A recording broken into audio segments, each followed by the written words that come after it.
Nom, Regache. Prénom, Camille, Béatrice, Frédéric. Sexe, F. Taille, 1m68.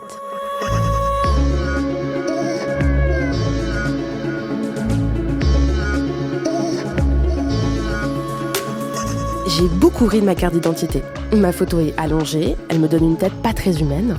Mes deuxième et troisième prénoms sont un héritage familial assez étrange à porter, Frédéric Q-U-E quand même. Ma taille est légèrement surestimée et j'ai une affection particulière pour mon lieu de naissance. Tout ce qui se trouve sur cette carte a généré 1000 discussions, sauf une information qui n'a jamais levé aucun débat, aucune question. Une lettre est passée à la trappe, F, femme, féminin. J'avais jamais vu cette petite lettre, parce que j'ai un rapport apaisé à cette carte d'identité et à tous les autres papiers officiels sur lesquels il est marqué que je suis une femme. Mon passeport, mon permis de conduire, ma carte de sécurité sociale. Parce que je me sens femme et que c'est bien ce sexe-là que mes parents ont déclaré à l'officier de l'état civil quand je suis née.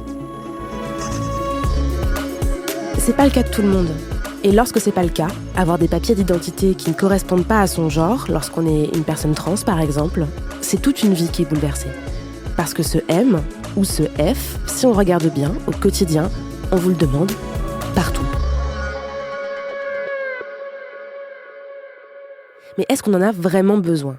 Pourquoi est-ce qu'on considère encore aujourd'hui que notre sexe, c'est une des briques capitales pour exister en société ? Et surtout, pourquoi est-ce que l'État, nos institutions, ont besoin de ces cases ? Est-ce qu'elles sont encore justifiées ? Pour parler de genre et de droit, je suis avec Stéphanie Hennette-Vaucher. Elle est professeure de droit public à l'Université Paris-Nanterre. Elle a notamment coécrit un livre intitulé « Ce que le genre fait au droit » et a copiloté un programme de recherche sur la théorie féministe du droit. Alors la notion d'état civil, elle est très importante d'abord parce que c'est vraiment un peu l'acte de naissance de la personne sur la scène juridique. Toute personne qui existe comme personne juridique, en tout cas une personne physique, a un état civil. Et donc on va constituer l'état civil à partir d'un certain nombre d'éléments, parmi lesquels la filiation et la mention du sexe jouent un rôle tout à fait essentiel. C'est-à-dire, lorsque l'enfant naît, on va aller inscrire à l'état civil sa filiation, c'est-à-dire de savoir de qui il est l'enfant, et son sexe, ainsi que le jour, l'heure de sa naissance, le lieu de sa naissance, etc. Donc c'est ça véritablement qui constitue l'état civil. Et ce qui est intéressant, c'est que on voit bien que c'est pas seulement un document administratif. C'est pour ça que je commençais en disant l'état civil, c'est vraiment l'acte de naissance de la personne juridique. Ça permet de comprendre que la filiation, le sexe, la date, etc. de naissance sont des éléments qui définissent la personne juridique. C'est-à-dire que dans l'état actuel du droit, il n'y a pas de personne juridique sans ces éléments-là. Il y a des pays, il y a des États dans lesquels, on en parlera peut-être, justement la mention du sexe à l'état civil devient facultative ou disparaît. Il y a d'autres éléments qui, à travers le temps et l'espace, ont pu rentrer ou sortir de l'état civil. Aujourd'hui en France, voilà ce qui constitue la définition juridique de la personne. Aujourd'hui, en France, on ne peut pas exister officiellement aux yeux de la société sans ce critère. On ne peut pas être un citoyen français sans être officiellement un homme ou une femme. Et ça fait plusieurs siècles que c'est comme ça. Alors, de manière incontestable, depuis l'entrée en vigueur du Code civil napoléonien au début du XIXe siècle, puisque c'est véritablement là qu'on crée une loi qui est applicable véritablement à travers l'ensemble du pays. En fait, l'état civil, au sens du Code civil tel qu'on le connaît aujourd'hui, c'est un héritier très lointain de ce qu'étaient autrefois les registres paroissiaux, puisque en fait, initialement, l'enregistrement des naissances était en fait une compétence paroissiale. C'est à partir du XVIe siècle qu'on va laïciser et qu'il va y avoir en fait une sorte de prérogative de l'État qui s'affirme sur ces questions. Mais c'est véritablement le Code civil 1804 qui marque de ce point de vue la modernité de l'État civil et donc l'État civil dont on parle aujourd'hui. Le Code civil dit que l'on doit marquer le sexe de la personne à l'état civil. Mais il ne dit pas quel sexe. Retenez bien l'information, ça va avoir son importance un peu plus tard dans la discussion. La disposition du Code civil qui prévoit la mention du sexe ne dit pas quel sexe, ne dit pas comment on définit ce sexe qu'il faut inscrire à l'état civil. Il est simplement prévu que l'acte de naissance doit comporter la mention du sexe. Mais ce texte, qui est en vigueur de manière inchangée depuis le début du XIXe siècle, ne dit pas il ne peut y avoir que deux sexes, ou il doit y avoir un sexe masculin, un sexe féminin, et puis un sexe neutre. Enfin, il n'y a aucune définition. Cela ne veut surtout pas dire que le droit ne voit pas le sexe. Le sous-entendu, ce qui est évident à ce moment-là, c'est bien sûr qu'il n'existe pas d'autre manière de se définir que homme ou femme.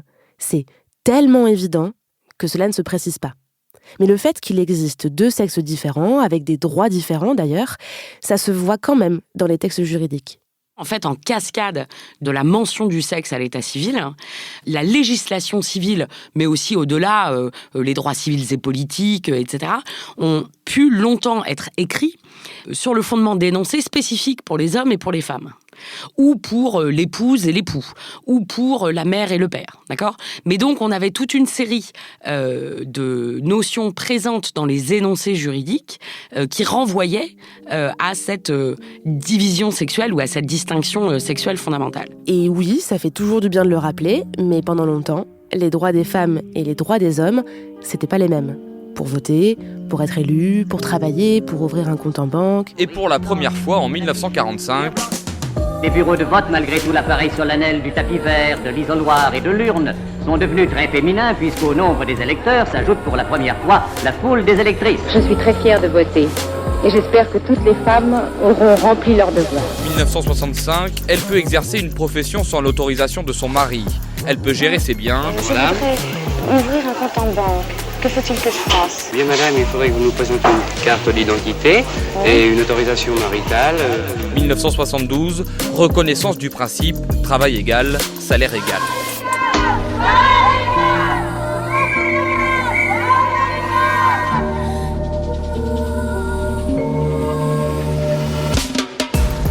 Puis tout au long de la deuxième moitié du XXe siècle, les femmes vont progressivement avoir les mêmes droits que les hommes. Du coup, les mots du droit vont changer, ils ne sont plus genrés, ils sont de plus en plus neutres.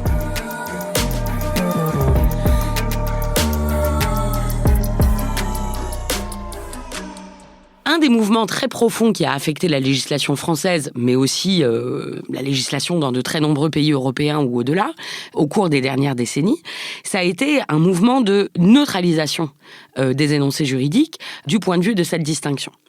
Pourquoi ? Eh bien parce que au moment où on se rend compte que l'épouse doit obéissance à son mari est une règle qui doit être modifiée, eh bien on va bilatéraliser, on va parler désormais des époux, ce qui va être nécessaire a fortiori lorsqu'on va aller étape supplémentaire vers la reconnaissance du mariage entre personnes de même sexe. De la même manière, on va généralement se mettre à parler de parents pour toute une série de textes sur des bénéfices des prestations sociales ou sur des responsabilités éducatives, etc. Donc on neutralise un peu les énoncés juridiques. Et c'est un héritage des mouvements féministes. Et c'est un mouvement qui est essentiellement porté par la montée en puissance du principe d'égalité entre les sexes, indubitablement. Cette montée en puissance du principe d'égalité entre les sexes, même si c'est une histoire complexe, a évidemment elle-même partie liée à un certain nombre de mouvements féministes. Donc, indubitablement, tout ça est lié. C'est un mouvement de fond, c'est une tendance, une sorte de pente générale qui, aujourd'hui, du point de vue de la législation française, est vraiment très avancée. Donc, il est vraiment rare aujourd'hui qu'on puisse rencontrer des énoncés juridiques qui continuent de se référer aux personnes via leur identité sexuée. Et les règles préfèrent généralement, désormais, se référer aux personnes à raison de leur fonction ou de la facette par laquelle il est pertinent de les appréhender. Par exemple, dans la législation sur le divorce, on va parler des époux. Là, on va aborder un point un peu compliqué. On vient de dire que le droit a été de plus en plus neutre. Mais ça ne veut pas dire qu'il traite tout le monde exactement de la même manière. Parce qu'en réalité, c'est aussi un peu ce qui s'était joué, par exemple, autour du mariage entre personnes de même sexe. C'est-à-dire que on pouvait également dire que la définition du mariage à l'état civil pouvait être lue comme ne requérant pas de manière absolue l'hétérosexualité du couple. Ce sont des interprétations bien ultérieures à 1804, et à vrai dire, des interprétations à partir des années 1990, qui ont en fait renforcé ou explicité l'hétérosexualité au fondement du mariage. Motif pour lequel il a fallu que ce soit le législateur qui intervienne avec la loi Taubira en 2013, etc. Mais en fait, donc c'est juste pour dire qu'il y a évidemment toute une dimension genrée des règles juridiques qu'on va trouver dans le Code civil pour parler de ce code-là, pour lesquels en fait il n'y avait pas besoin d'explicitation pendant très longtemps, parce que il y a une sorte de conjugaison harmonieuse entre la norme sociale et l'ordre du genre qui nourrit ces règles juridiques. Ce que Stéphanie Hennette-Vaucher dit lorsqu'elle parle de cet ordre du genre, c'est que même si, sur le papier, hommes, femmes, hétéros, homo, on a les mêmes droits, il existe toujours des différences dans la société qui viennent alimenter et nourrir des interprétations inégalitaires du droit. C'est pas parce qu'on considère que juridiquement un critère d'identification devient illégitime que socialement, on ne va pas considérer que c'est un critère qui demeure légitime. Et là, le contre-exemple parfait, c'est les États-Unis. C'est-à-dire, on sait bien sûr l'histoire très singulière, douloureuse et complexe du rôle que le droit américain a fait jouer à la race. Aujourd'hui, il y a énormément de démarches qu'on doit faire aux États-Unis pour lesquelles la question de votre identité raciale est posée. Alors bien sûr, elle est self-déclaratoire, mais voilà, c'est juste pour... Je pense que c'est un exemple intéressant pour souligner le fait qu'il y a une interaction complexe, et pour le coup pas binaire, entre le droit et la nécessité sociale. Et d'ailleurs, sur les questions raciales, un très grand nombre de groupes ou de chercheurs qui travaillent sur les questions d'égalité raciale soulignent l'importance considérable qui s'attache au fait de maintenir des catégories raciales pour justement pouvoir préserver des programmes d'action positive, la lutte contre les discriminations, enfin ce dont on parlait tout à l'heure, sans que cette case puisse être remplie par nul autre que l'individu lui-même. Non mais tu me dis qu'on a enlevé la notion de sexe dans le droit, mais moi, dans tous mes papiers administratifs, je coche toujours H ou F. Pourquoi ? Mais c'est une question très intéressante, qui est celle de voir la profondeur de pénétration de ces catégories sexuelles binaires dans le tissu social. Et c'est vrai que je pense que, je sais pas, que ce soit pour acheter un billet d'avion ou pour faire une demande de visa ou que sais-je, en fait, la question est sans cesse posée. Hein. Mais ça veut pas forcément dire que la question s'adosse à une nécessité juridique. Je pense que pour 100 cases qu'on coche, je pense que l'extraordinaire majorité d'entre elles n'ont aucune raison d'être juridique, ni même aucun fondement juridique. Encore une fois, je crois que c'est une sorte d'ancrage social de cette habitude de classer les personnes. Par ailleurs, il y a quand même quelques petites évolutions sur la manière dont la puissance publique est censée s'adresser à ses citoyens. On peut faire référence à normalement l'abolition de l'usage de mademoiselle. Voilà, il y a quand même un certain nombre de petites évolutions, mais on voit qu'elles ne sont pas toujours suivies. Et je sais que le Haut Conseil à l'égalité entre les femmes et les hommes, il y a quelques années, avait lancé une campagne pour inciter les institutions, notamment les institutions publiques, à se débarrasser des stéréotypes de genre dans leur communication, mais pas la communication au sens publicitaire, mais dans la manière dont ces institutions interagissaient avec leurs usagers ou leurs employés, etc. Et voilà, là, c'est le genre d'arène dans lesquelles, en fait, on se met à soulever cette question et à se rendre compte qu'en fait, il n'y a pas de nécessité dans beaucoup des interactions pour lesquelles ces questions sont posées, qu'elles le soient. Non mais attends, on a besoin d'avoir des statistiques sur le sexe pour au moins pouvoir faire de la discrimination positive. Comment tu veux montrer que les femmes sont discriminées si t'as pas de statistiques sur le nombre de femmes ? Une grosse question, c'est toujours, est-ce que d'une certaine manière, pour avoir des actions positives, par exemple pour promouvoir les femmes, il est nécessaire de pouvoir appeler des sujets juridiques femmes et donc d'avoir la mention du sexe à l'état civil. Et c'est un débat qu'on retrouve évidemment, par exemple, aux États-Unis sur les questions raciales, etc. Bon. Il me semble en effet qu'on veuille faire de l'action positive ou qu'on veuille avoir un droit de la lutte contre les discriminations, c'est-à-dire interdire par exemple les discriminations à l'encontre des femmes ou sur le fondement de l'orientation sexuelle ou de la religion ou que sais-je, il faut bien du coup pouvoir identifier des personnes à raison de leur sexe, de leur orientation sexuelle, de leur religion. Cela étant, toute la question est comment est-ce qu'on identifie les personnes ? Je prenais l'exemple du droit à la non-discrimination religieuse. Bon, évidemment, il n'est pas question de mettre la religion des personnes dans l'état civil, en particulier en France. Ça renvoie à des histoires, à des moments assez sombres de l'histoire, dont je ne sache pas que quiconque souhaite les revivre à court ou à longue échéance.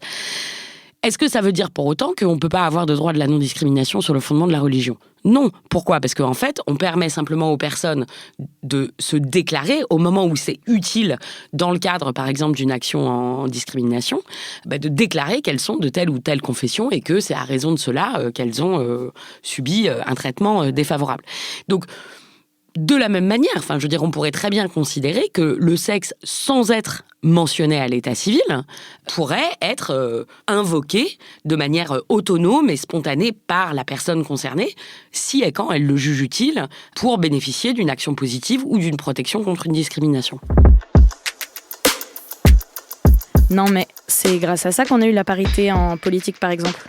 Prenons tous les dispositifs qui se sont succédés depuis la fin des années 90 pour favoriser l'égal accès des femmes et des hommes aux mandats électoraux et aux fonctions électives. Donc, on a la parité. Donc, on a créé toute une série de dispositifs de modification de la loi électorale pour permettre que davantage de femmes soient candidates et on l'espère, davantage de femmes élues. Quand on fait des bilans aujourd'hui sur, disons, à peu près presque 2 décennies d'activités législatives très très intenses, il y a énormément de lois sur la parité, on constate que, bien sûr, il y a eu un progrès grâce aux lois sur la parité. L'exemple le plus frappant, c'est le fait que les conseillères, 50% des conseillers municipaux aujourd'hui sont des conseillères municipales. Néanmoins, on observe aussi que dans le même temps où le législateur a permis l'accès des femmes à un certain nombre de mandats électoraux, le centre de gravité du pouvoir s'est déplacé. C'est-à-dire que, par exemple, on crée par la loi électorale les conditions pour qu'il y ait davantage de femmes élues locales, mais dans le même temps, en fait, la décision politique au niveau local, elle va être de plus en plus transférée par d'autres textes législatifs à d'autres structures. C'est-à-dire, c'est plus le conseil municipal, par exemple, c'est l'établissement public de coopération intercommunale. Et donc, en fait, il y a une sorte d'effet de structure propre au champ politique qui vise à maintenir fondamentalement quelque chose de l'ordre de la capture masculine du pouvoir, qui fait que on multiplie les lois paritaires, mais dans le même temps, on essaye de déplacer un peu le centre du pouvoir pour qu'il s'exerce précisément là où la logique paritaire n'est pas encore parvenue. Je prétendrai pas avoir un bilan globalement négatif sur la parité. C'est pas que ça fonctionne pas, mais c'est simplement de dire que il suffit pas en fait de faire une loi pour résoudre véritablement un problème, surtout lorsqu'on a affaire quand même à des logiques de domination ou de capture qui sont assez structurelles dans nos sociétés contemporaines. Surtout que c'est la même histoire que pour les insultes. Et c'est exactement ce qu'on disait dans le premier épisode de Camille sur pourquoi je peux dire PD et pas toi. Abandonner un mot, ça ne fait pas disparaître les inégalités, les rapports de domination. En réalité, et c'est ça qui est, à mon sens, vraiment important aujourd'hui, c'est que derrière la neutralisation de la référence à l'identité sexuée des personnes dans les énoncés juridiques, avec justement le fait de mettre en avant des catégories génériques, le citoyen, le parent, l'époux, etc., ça ne veut pas dire pour autant qu'on échappe au genre. C'est-à-dire, c'est pas en cessant de saisir les personnes par référence à leur identité sexuée que pour autant on ne reste pas soit dans des règles juridiques qui perpétuent, légitiment des formes de hiérarchie de genre, ou de la même manière, c'est pas parce qu'on neutralise du point de vue de l'identité sexuée qu'on ne va pas continuer à, malgré tout, avoir des assignations très fortes de certains rôles sociaux, de certaines normes procréatives, etc. Alors, il y a un exemple que je trouve très parlant. On pourrait en trouver bien sûr beaucoup d'autres, qui avaient notamment été mis en évidence par mon collègue Marc Pichard dans le cadre de nos travaux Régine, qui avait travaillé sur la disposition du Code civil qui prévoit la prestation compensatoire en cas de séparation des époux. En bonne disposition tout à fait neutralisée du point de vue du sexe du Code civil, cette disposition du Code civil explique que celui des deux époux, qui en gros a dû mettre sa carrière de côté, est fondé à demander une prestation compensatoire. On peut avoir réécrit la disposition qui, dans une version ultérieure, faisait référence à l'épouse, mais on n'a pas pour autant altéré la réalité sociale qui, de fait, correspond au fait que ce sont essentiellement les femmes qui vont mettre leur carrière de côté lorsqu'il s'agit d'élever 1, 2, 3 ou je ne sais combien d'enfants dans un couple. Là, on arrive à un point de la discussion où on parle de la parentalité. Ça peut paraître loin de la thématique de cet épisode au premier abord, sauf qu'en fait, la parentalité, la filiation, c'est un des rares domaines où on n'a pas enlevé les différences entre hommes et femmes, où on n'a pas rendu le droit neutre, comme on disait tout à l'heure. Bon, je ne peux pas, sur cette question, ne pas faire référence aux travaux d'une jeune collègue qui s'appelle Elsa Fondimar et qui a fait un travail de thèse où elle montre de manière exemplaire que le principe d'égalité et de non-discrimination entre les sexes dont on parlait tout à l'heure a véritablement progressé de manière spectaculaire dans un très grand nombre de domaines, droit du travail, droits civils et politiques évidemment, toute une série de domaines, et que néanmoins il rencontre un point d'arrêt, un point de butée, précisément sur l'affiliation, l'état civil, et de manière peut-être moins importante, moins structurale, la question spécifique du droit social, c'est-à-dire du congé de maternité. Effectivement, il y a cette spécificité de la volonté du droit du travail dans de nombreux pays de protéger la femme travailleuse à raison de l'expérience physique de la grossesse. L'affiliation, c'est effectivement un de ces bastions dans lesquels il est très difficile pour le droit d'évoluer par rapport à cette question de la centralité de la distinction entre les sexes. Comment est-ce que ça s'exprime ? Ça s'exprime par le fait que, à l'heure où on parle, et c'est important puisque ça peut changer à court terme vu que la loi bioéthique en cours de discussion pourrait bien changer les choses, mais à l'heure où on parle, la maternité en droit français est essentiellement définie par le fait de l'accouchement, tandis que la paternité est définie dans le cadre d'un homme marié par le mariage et par la présomption de paternité, et dans le cadre d'un homme non marié par la reconnaissance, c'est-à-dire par la volonté. Et donc effectivement, là, il y a une distinction très très importante, c'est-à-dire que, si je voulais le résumer de manière un peu abrupte, on pourrait dire qu'en effet, la maternité, elle est définie par le corps, alors que la paternité, elle est définie par la volonté. D'accord ? Évidemment, c'est là un facteur de très grande inégalité, parce que la volonté, on en est maître, et le corps, notamment la grossesse, on n'en est pas forcément maître. Quand on dit c'est l'accouchement qui fait la mère, on empêche en réalité une femme, de l'instant où elle devient enceinte, d'échapper à sa destinée de mère. Sur ça, on peut dire un certain nombre de choses. On peut dire d'abord que, en fait, les communautés politiques sont dépendantes du travail reproducteur des femmes. Si les femmes ne font pas d'enfants, la communauté politique ne se perpétue pas.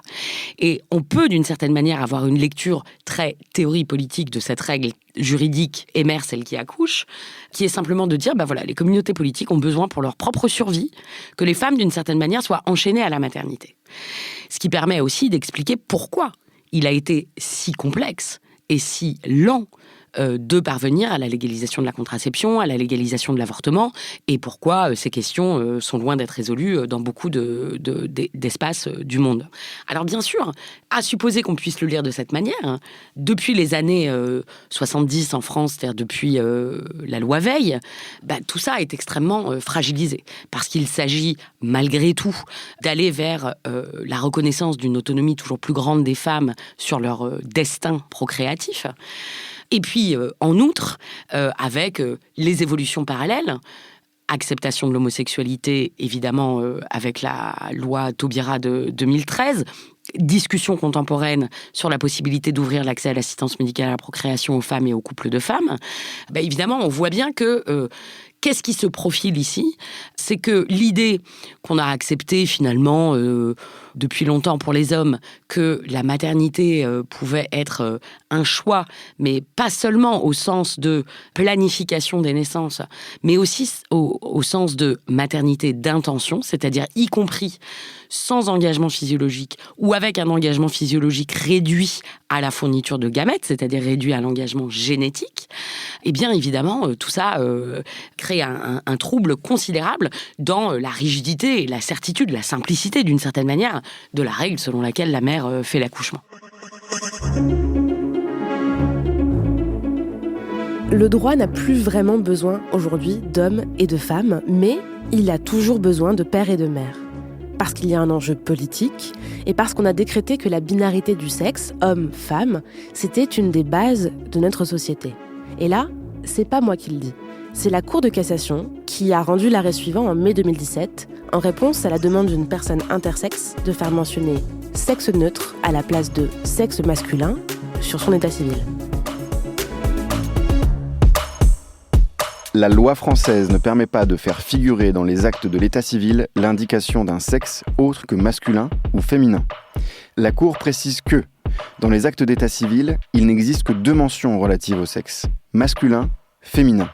Cette binarité poursuit un but légitime, car elle est nécessaire à l'organisation sociale et juridique dont elle constitue un élément fondateur. La reconnaissance par le juge d'une 3e catégorie de sexe aurait des répercussions profondes sur les règles du droit français construites à partir de la binarité des sexes et impliquerait de nombreuses modifications législatives de coordination. Dans cet arrêt récent de la Cour de cassation, il y a 2 motifs principaux qui sont invoqués. D'abord, le juge dit « Ouh là là, c'est beaucoup trop radical comme changement du droit. Seul le législateur pourrait le faire, mais pas moi, pauvre juge. J'ai pas la légitimité pour le faire. » Et plus intéressant à mon sens, la Cour de cassation fait également référence au fait que ça serait véritablement une évolution qui risquerait de fragiliser l'édifice social. C'est intéressant parce que c'est la Cour de cassation, c'est une des juridictions suprêmes du pays. C'est un argument notoirement non juridique. Et ça montre bien, je crois, le fait que la définition juridique de la personne repose en amont sur quelque chose qu'on peut appeler l'ordre du genre, ou en tout cas sur cette notion de genre qui commande la binarité sexuelle comme fondamentale à la définition, à la production juridique de la personne. Ce qui est intéressant, en fait, c'est que l'article 57 du Code civil qui prévoit que le sexe doit être mentionné à l'état civil ne définit pas le sexe. Et c'est la Cour de cassation, au moment même où elle définit le sexe en disant « il est forcément binaire », dit « je ne peux pas moi-même changer cette règle ». Or, elle vient de la produire. Donc, il y a, je crois, ici toute la tension, en fait, qui montre bien la difficulté pour ces acteurs juridiques à prendre de la distance par rapport à ce qui apparaît véritablement comme la constitution de la personne. C'est très ancré, quoi. Dire qu'il y a officiellement 2 catégories, et seulement 2, c'est refuser de créer une autre case, peu importe son intitulé, sexe neutre ou 3e sexe. Pourtant, c'est ce qu'ont fait d'autres pays, comme l'Allemagne. Oui, il y a la consécration du fait qu'une personne juridique, c'est soit un homme, soit une femme. Enfin, soit un garçon, soit une fille. Ça, c'est la règle. Bon, le droit, et a fortiori l'adoption d'une perspective historique en droit sur bien des questions, montre bien qu'il y a toujours une distance entre la règle et la réalité sociale qu'elle entend régir. Et bien sûr, ce qu'on appelait autrefois l'hermaphrodisme n'est pas du tout une question absente. Et on va avoir, tout au long du 19e siècle, un certain nombre de cas où des personnes vont réussir à convaincre le juge qu'il y a eu en fait une erreur à la naissance. Et il y a un certain nombre de travaux historiques qui nous montrent qu'on a ainsi pu obtenir des rectifications d'état civil des personnes tantôt qu'on considérerait aujourd'hui comme intersexes, tantôt qu'on considérerait aujourd'hui comme trans. Donc il y avait un certain nombre de cas spécifiques dans lesquels il était possible de corriger ce qui pouvait être qualifié en quelque sorte d'erreur de déclaration à la naissance. Du coup, nous, en France, on a préféré réaffirmer qu'il existe 2 cases, qu'on peut passer de l'une à l'autre, qu'on a le droit de changer de sexe à l'état civil, mais pas de s'en affranchir. Effectivement, c'est en gros depuis les années 90 qu'on commence à penser, cette histoire, elle commence d'une certaine manière du point de vue juridique avec le droit au changement de sexe. D'accord ? Ce qu'il faut comprendre, c'est que le droit au changement de sexe, dans la manière dont il a été juridiquement construit, c'est-à-dire à titre principal en relation à la question trans, ne remet pas en cause la binarité sexuelle. D'accord ? C'est simplement une question de fluidité. Est-ce que l'autonomie de l'individu est telle que cette mention du sexe à l'état civil, dont le Code civil nous dit que c'est l'institution, c'est la production juridique de la personne, est-ce qu'on peut considérer que ça tombe en fait dans la petite souveraineté de l'individu pour quitter la grande souveraineté de l'État et que du coup, ça peut tomber sous l'empire de la volonté individuelle ? Est-ce que je peux décider, je peux dire que je considère que finalement ce sexe qui m'a été assigné à la naissance n'est pas le bon ? Donc ça, c'est la question de la fluidité. Est-ce que je peux passer d'une catégorie à l'autre ? Mais ça ne remet pas en cause nécessairement le fait même des catégories et le fait même de la binarité catégorielle. Donc, il y a la question de cette fluidité et on voit bien que c'est en ça que la question de l'intersexuation est absolument passionnante parce que précisément, elle remet nécessairement en cause la binarité. Et on voit bien que, d'une certaine manière, le droit a pu accepter depuis fort longtemps déjà, depuis plus de 30 ans, l'idée qu'il peut y avoir un droit au changement de sexe. Alors, loin de moi, l'idée de nier la rigueur des conditions qui ont été posées il y a une trentaine d'années à ce droit au changement de sexe et tous les problèmes qui continuent de s'en suivre parce que l'évolution est très lente et comme vous le savez, c'est seulement il y a quelques années que le Code civil a été modifié pour dire qu'on pouvait changer de sexe sans nécessairement devoir subir des opérations chirurgicales de stérilisation. Je ferme la parenthèse, mais néanmoins, le principe du changement de sexe est consacré, disons, il y a déjà une trentaine d'années. Et je trouve ce contraste entre le fait qu'il y a un peu plus de 2 ans, on refuse l'intersexuation, on refuse le sexe neutre, alors qu'il y a déjà 30 ans, on accepte le droit au changement de sexe. Et je trouve que ça montre bien qu'en fait, celui qui est le plus menaçant pour l'édifice juridique, pour la construction de la personne, parce qu'il est menaçant pour la binarité catégorielle, c'est le sujet de l'intersexuation. Je reviens au mot de l'arrêt de la Cour de cassation, qui affirme que créer une 3e catégorie, je cite, impliquerait de nombreuses modifications législatives de coordination. Est-ce que c'est vrai ? Alors, bon, ça serait pas grand-chose à changer. Enfin, moi, j'aime toujours dire que le droit, c'est le terrain de l'imagination. C'est-à-dire, on peut tout faire. Hein, donc, il n'y a pas d'impossibilité. Et d'ailleurs, au jour où on parle, c'est-à-dire l'état de la loi bioéthique telle qu'elle a été votée en première lecture à l'Assemblée nationale à l'automne, pourrait changer la règle, puisque précisément, il est prévu, notamment pour les couples de lesbiennes, que la maternité découlerait désormais de la reconnaissance faite devant notaire, reconnaissance de maternité, et donc du coup, plus de l'accouchement. Alors, je vais essayer de ne pas me contredire immédiatement. Le droit est le terrain de la plus grande imagination, et donc, bien sûr, on peut tout imaginer. Cela étant dit, le droit est aussi un objet, une réalité profondément sociale. Le droit est une réalité sociale. Le droit, il est donc nécessairement le résultat, la production d'un certain rapport des forces sociales et politiques à un instant et à un endroit donné. Donc, cette précision étant faite, non, je ne suis pas sûre que l'horizon d'un droit où toute référence de genre aurait complètement disparu soit tout à fait réaliste à court terme.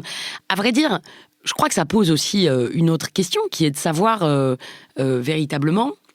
Il y a le réaliste et puis il y a le souhaitable. C'est-à-dire que, d'une certaine manière, toutes ces normes de genre dont on parle, en fait, ce sont des données anthropologiques fondamentales. Alors, bien sûr, elles créent un certain nombre de tensions et elles ont vocation à évoluer. Mais comme on l'a dit sur un certain nombre de points, je veux dire, elles ont déjà beaucoup évolué. Que l'on parle des normes sociales ou qu'on parle des normes juridiques. Sur les 50, 60, 70 dernières années, il y a eu des évolutions absolument considérables. Est-ce que d'une certaine manière, on ne peut pas aussi considérer que probablement l'idée d'un droit ancien, archaïque, genré, s'opposerait à l'idée d'un droit moderne, ouvert, absolument non genré ? Enfin, je suis pas sûre que ça soit pas une perspective complètement illusoire. Je crois qu'en fait, ce qui est intéressant, c'est ce qui se joue dans les combats, dans les tensions, qui vont produire les évolutions. Et je pense qu'on sera toujours, en fait, dans la tension de quelque chose qui est en fait un peu une donnée anthropologique constitutive. Et là, on revient à un point important que l'on avait déjà évoqué dans l'épisode Liberté, égalité, hétérosexualité, avec l'historienne Camille Ropsis. Deux conceptions du droit s'opposent. Je vais résumer à grands traits. Il y a celle qui considère que le droit doit s'adapter à l'individu et celle qui considère que le droit doit encadrer l'individu. Ces deux idées du droit, on les retrouve très souvent quand on parle de questions de genre et de sexualité, pour le sexe à l'état civil, évidemment aussi.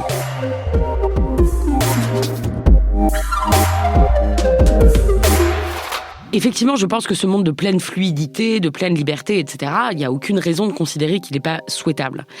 En revanche, je crois qu'il est important de comprendre pourquoi est-ce que ça cause justement les tensions auxquelles je faisais référence tout à l'heure. On a vu que, par exemple, cette idée que la mention du sexe était obligatoire à l'état civil s'accompagnait, ou s'est accompagnée pendant très longtemps, jusqu'à l'émergence de la question trans en gros, s'est accompagnée pendant très longtemps de l'idée que le sexe est mentionné à l'état civil et l'individu n'y peut rien. Ça n'est pas une question de volonté individuelle. C'est une question qui est soustraite à l'empire de la volonté individuelle. Vous êtes né homme, vous êtes homme. Jusqu'à, encore une fois, l'émergence de la question trans et la possibilité du droit au changement de sexe. Il y a beaucoup de penseurs qui considèrent que si on s'amuse à trop faire passer les choses qui sont soustraites à l'empire de la volonté individuelle dans le rayon d'action de la liberté des individus, eh bien, l'individu, en fait, va devenir fou. C'est-à-dire qu'il y a tout un courant de pensée qui considère que le droit a une fonction anthropologique, que le droit institue le sujet, et que quand on institue le sujet, eh bien, il faut qu'il y ait un ordre qui soit garant de la subjectivité individuelle. Cet ordre, il est garant en disant, d'une certaine manière, il y a un certain nombre de choses auxquelles tu ne peux rien. Il y a un certain nombre de choses qui sont soustraites à l'empire de ta volonté, parmi lesquelles la filiation, le sexe, etc.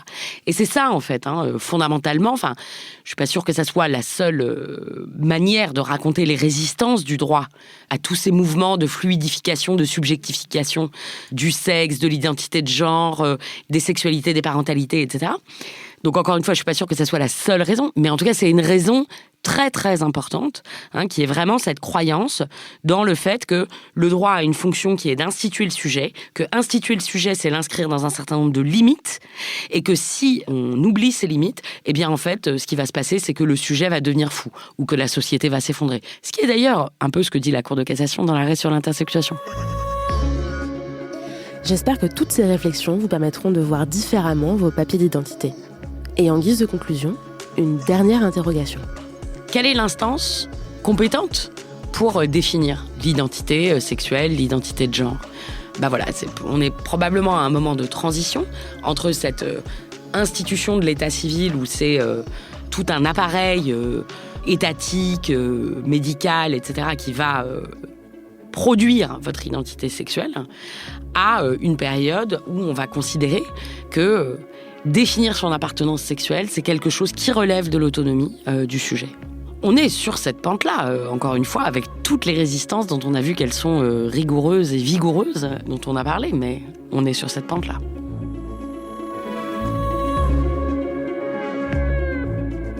Diane Jean, taille 1m60, sexe féminin, a produit cet épisode. Solène Hélène Moulin, taille 1m55, sexe féminin, l'a réalisé. Et Camille, sexe neutre, est un podcast de Binge Audio. Tous les épisodes sont à retrouver sur le site de Binge. Et si vous voulez nous parler, faire vos retours sur l'épisode, vous pouvez nous écrire sur les réseaux sociaux ou à l'adresse camille@binge.audio.